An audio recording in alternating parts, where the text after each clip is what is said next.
Absolute surrender তার কাছে করতে হবে, কোনো ধরনের ইয়ে নেই। এবং পরে এমনই হলো যে ওরাই লেগে গেছে কে কত তেল দিতে পারে। পরবর্তীতে দেখবেন যে অনেক সাংবাদিক কিন্তু স্বৈরাচারের প্রথম দিকে ছিলেন, পরে পারেন, মানে তেল যুদ্ধে পারেন নাই, ঠিক আছে। আমি একটু কম তেল পড়ে গেছি, উনি আউট। আপনি দেখুন PM এর অফিসে দেখেন, ওগুলো তো ক্লাসিক। ওইটা নিয়ে আসলে আমি সবাইকে বলি যে যতগুলো প্রেস কনফারেন্স করছে প্রত্যেকটা আর্কাইভ করে রাখেন। আপনি তেল যুদ্ধ দেন, মানে কে কতটুক তেল দিতে পারে, এবং যারা একটু তেলে কম পড়ে যাচ্ছে সে আবার নাই, হ্যাঁ, তার অনেক কিছুই নাই। কি একটা মানে আজব একটা 15টা বছর আমরা কাটিয়েছি, মানে এটা চিন্তা করা যায় না। আমাদের গভর্নমেন্ট বা এই ইন্টারিম গভর্নমেন্টের কাজ হচ্ছে freedom of speech, freedom of press, freedom of association মানুষের কাছে ফিরিয়ে দেওয়া। আকন ভাই বললেন যতটুকু স্বাধীনতার সদা, আমি বলবো যতটুকু স্বাধীনতা না, ফুল স্বাধীনতা। কারো কোনো স্বাধীনতায় আমরা 1 ইঞ্চি পর্যন্ত আটকাবো না। কেউ বলতে পারবে না যে তাদের আমরা এই পর্যন্ত PM এর অফিস, এই পর্যন্ত CA এর অফিস থেকে, চিফ অ্যাডভাইজার অফিস থেকে কোনো নিউজটাকে নামানো হয়েছে, কাউকে ফায়ার করা হয়েছে, ওকে বাদ দিয়ে একে নেন, এটা করা হয়েছে। কোনো ওনারকে বলা হয়েছে আপনি এইরকম কাভারেজ কেন করছেন, এইরকম করেন। এই যে আজকে আমাদের তো 4 মাস হয়ে গেল, 4 মাস আমরা 6-7 দিন আমাদের হয়ে গেল। আপনি জিজ্ঞেস করেন আমরা কাউকে বলেছি কিনা?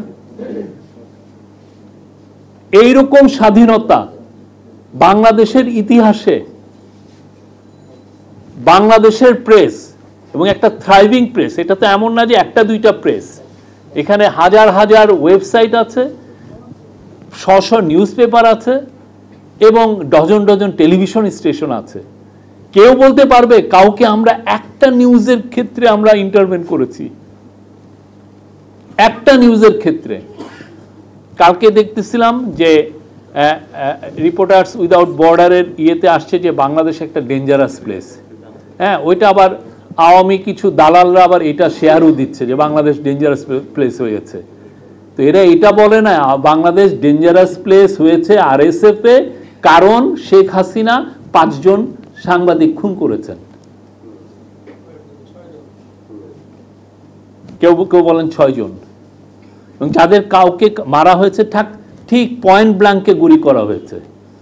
সাইদ খান সে তো ফিরে আসছে, আমরাও তো গায়েব হয়ে যেতাম। গুম জননী আমাদেরকেও তো গুম করতে পারতেন। তো আমাদের আবার অনেকে আমাদের ডাউট করছেন যে আমরা কি, আবার আমাদেরকে নিয়ে কেউ কেউ বলছেন যে আমাদের সময় তো প্রচুর কেস হচ্ছে অনেকের এগেনস্টে। কিন্তু আপনারা যে দেখেন একটা কেস কি আমরা করেছি? বের করেন আমরা একটা কেস করেছি নাকি? অ্যাক্রিডিটেশন কার্ড দেওয়া হয়েছে, 5,000-এর উপরে সাংবাদিক অ্যাক্রিডিটেশন কার্ড পেয়েছে। তো সেখান থেকে বাদ পড়েছে 169 জন। তার মধ্যে আমি ধরলাম 2-1 জন সাংবাদিকও ছিলেন যারা বাদ পড়েছেন। আমরা বলেছি এটা রিভিউ করছি আমরা, হ্যাঁ। কিন্তু এটাকে চালাচ্ছে যে দেশে কোনো মানে সেই আগের একটা যুগ এসে পড়লো, বুঝছেন। কিছু কিছু লোক সারা জীবন দালালি করতে করতে স্বাধীনতাটাও জানে না যে স্বাধীনতা কি জিনিস। তার ডিএনএর মধ্যে স্বাধীনতা নাই, ওটা ও ইরেজ হয়ে গেছে। আমরা স্বাধীন জার্নালিজমে বিশ্বাস করি, সর্বোচ্চ স্বাধীন। প্রফেসর ইউনূস এডিটরদেরকে ইনভাইট করেছিলেন তার সাথে মিট করার জন্য। ওইখানে উনি বলেছেন যে আপনারা লেখেন, আমাদের ভুল ত্রুটি নিয়েও লেখেন, কে আমরা কোনোদিন মানা করব না। এবং আমরা এই পর্যন্ত উই হ্যাভ কেপ্ট আওয়ার ওয়ার্ডস। 4 মাসে আমরা কাউকে মানা করি নাই। 4 মাসে আমরা এই কোম্পানিরে বলি নাই যে আবু সালে এখন আমাদের বিরুদ্ধে লিখছে ওনাকে সরিয়ে দেন। আমাদের সিকিউরিটি এজেন্সি বলে নাই, আমাদের DGFI বলে নাই, আমাদের NSI বলে নাই। আমরা যারা প্রেস উইংয়ে আছি আমরা কেউ, আপনি যদি কোনো কমপ্লেন পান আমাদেরকে বললেন যে উনি করেছেন, আমার এই কলিগটা করেছেন। উই হ্যাভ নট, আমরা কাউকে এটা করি নাই। আপনারা ফ্রি টু রাইট, আপনারা লেখেন। আপনারা বাংলাদেশের, আপনারা যদি আমাদের ভুল ত্রুটি না ধরা দেন আমরা জানবো কিভাবে? আমি এই যে 4 মাসে পাওয়ারে থেকে দেখেছি যে পাওয়ারে থাকলে এক ধরনের অন্ধত্ব কাজ করে, আপনি সব দেখেন না।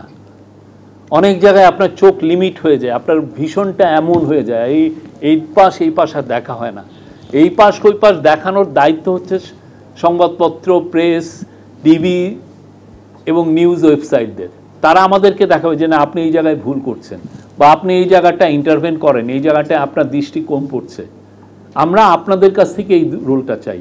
আমরা এটাও বলবো না কনস্ট্রাকটিভ জার্নালিজম করেন, আমরা জার্নালিজম করেন, গঠনমূলক এগুলোও বলছি না, আপনি জার্নালিজম করেন। জার্নালিজম যেটা ইথিক্যাল জার্নালিজম, যে জার্নালিজম মানুষকে ইনফর্ম করে, যে জার্নালিজম বাংলাদেশকে এগিয়ে নেয়, এমন জায়গায় নিয়ে যায় যে জায়গায় আমরা একটা প্রসপারাস সোসাইটি পাই, প্রোগ্রেসিভ সোসাইটি পাই। এমন একটা জার্নালিজম যারা বাংলাদেশের কোনো লোকজন ক্ষতিগ্রস্ত না হয়। আর কাবেল বাংলাদেশের একমাত্র ইউএল এবং ভিডি সার্টিফাইড কেবল, যা A গ্রেড LME